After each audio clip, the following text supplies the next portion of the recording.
Hi everyone, Assalamu alaikum. Welcome back to my channel. It's our Ashma Cooking. আজকে তোমাদের দেখাবো ফুলকপির একটা রেসিপি। এখন শীতকাল মানে তো ফুলকপি তো প্রচুর অ্যাভেলেবেল। তোমরা বানিয়ে ফেলো। আর দেখেছো আওয়াজটা কিরকম? আওয়াজ শুনেই মনে হচ্ছে একদম ক্রাঞ্চি, ক্রিস্পি, মুচমুচে, যাই বলো কম হবে। দেখো রেসিপিটা শেষ পর্যন্ত খুবই সুস্বাদু হয়েছে। অবশ্যই তোমরা বাড়িতে ট্রাই করো। এখন তো ফুলকপি পাওয়া যায়, যদিও এখন 12 মাসই ফুলকপি পাওয়া যায়, কিন্তু শীতকালের ফুলকপিটা আলাদা একটা টেস্ট থাকে। অবশ্যই তোমরা বাড়িতে বানিয়ে আমাকে জানিও ঠিক তোমাদের কেমন লেগেছে। চলো রেসিপিটা তোমাদের সাথে শেয়ার করি। প্রথমে আমি একটা ফুলকপি ছোট ছোট করে কেটে নিলাম পিস পিস করে। আর এখানে hot water, direct hot water আমি ফুলকপিতে দিয়ে দেবো। 10 থেকে 15 মিনিট আমি রেখে দেবো। ওর মধ্যে আমি কিছুটা লবণও অ্যাড করলাম। আর দেখো 10-15 মিনিট হয়েই গেছে অলরেডি। আমি কিন্তু ভালো করে ওয়াশ করে যা ফুলকপির নোংরা টোংরা পোকা মাকড় সব বেরিয়ে একদম ধপধপ করছে ক্লিন। দেখো আর এখানে আমি টিস্যু পেপার দিয়ে ওয়াটারগুলো সব মুছে নিলাম ভালো করে। ওয়াটার থাকা যাবে না, পুরো ড্রাই করে নিতে হবে। ওয়াটার থাকলে ফুলকপিতে মশলাগুলো জল জল হয়ে যাবে, তাই আমি ওয়াটারগুলো ভালো করে অ্যাবসর্ব করে নিলাম। আর এখানে আমি টেস্ট অনুযায়ী লবণ দিয়ে দিলাম, 2 চামচ কাশ্মীরি লঙ্কা দিলাম, আর 1 চামচ শুকনো গুঁড়ো লঙ্কা দিলাম, আর 1 চামচ গোলমরিচ গুঁড়ো দিলাম। 2 কাপের মতো আমি এখানে ময়দা দিলাম, আর 1 কাপের মতো চালের গুঁড়ো ফর ক্রিসপি। এবার ভালো করে ওটা আমি মিক্স করে নেব। কোনো জল আমি অ্যাড করব না এখানে। আমি এখানে বেসনও কিন্তু দেব না। এটা মাখাতে মাখাতেই অলরেডি লবণ যোগ করার জন্য ফুলকপি থেকে জল ছাড়বে। সেই জলেতেই পুরো মাখো মাখো ব্যাপারটা হয়ে যাবে। এখানে এক্সট্রা করে কোনো জল লাগবে না। দেখতেই পাচ্ছ মশলাগুলো কীরকম ফুলকপির গায়ে লেগে গেছে।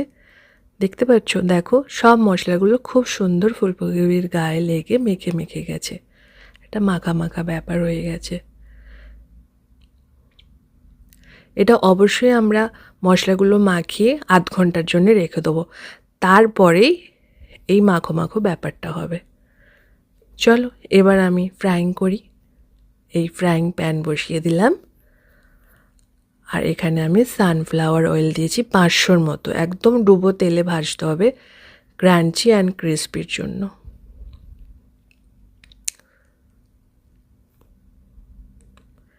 এই এক এক করে আমি ফুলকপিগুলো ছেড়ে দেবো তেলের মধ্যে।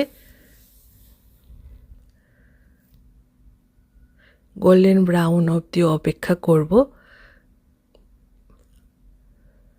আমি এগুলো একটু উল্টে পাল্টে দিলাম যাতে সব দিকটা ভালো করে গোল্ডেন ব্রাউন হয়ে যায় এবং ভেতর থেকে সফট হয়ে যায়। ওপর থেকে ক্রিস্পি হবে আর ভেতর থেকে সফট হবে।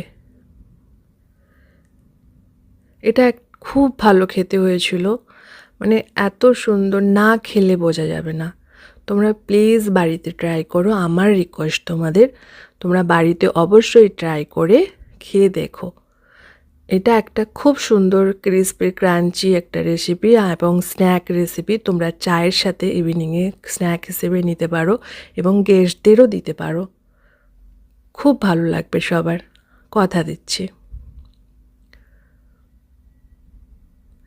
আমরা তো পকোড়া খেয়েছি, কলিফ্লাওয়ার পকোড়া বলো, অনেক ধরনের রেসিপি খাই, বাট এই ধরনের রেসিপি একটা টোটালি ডিফারেন্ট আমার মনে হয়েছে, তাই আমি তোমাদের সাথে শেয়ার করেছি। তোমরা অবশ্যই ট্রাই করবে আর আমাকে কমেন্ট করে জানাবে যে তোমাদের ঠিক কেমন লেগেছে। তোমাদের ভালো লাগা আমার স্যাটিসফ্যাকশান, আর আমি নতুন নতুন ভিডিও করার উৎসাহ পাই। তোমাদের ভালো লাগলে আমি খুব ভালো পাবো। যেইগুলো আমার খুব ভালো মনে হয়, যে রেসিপিগুলো, সেগুলো আমি তোমাদের সাথে শেয়ার করি।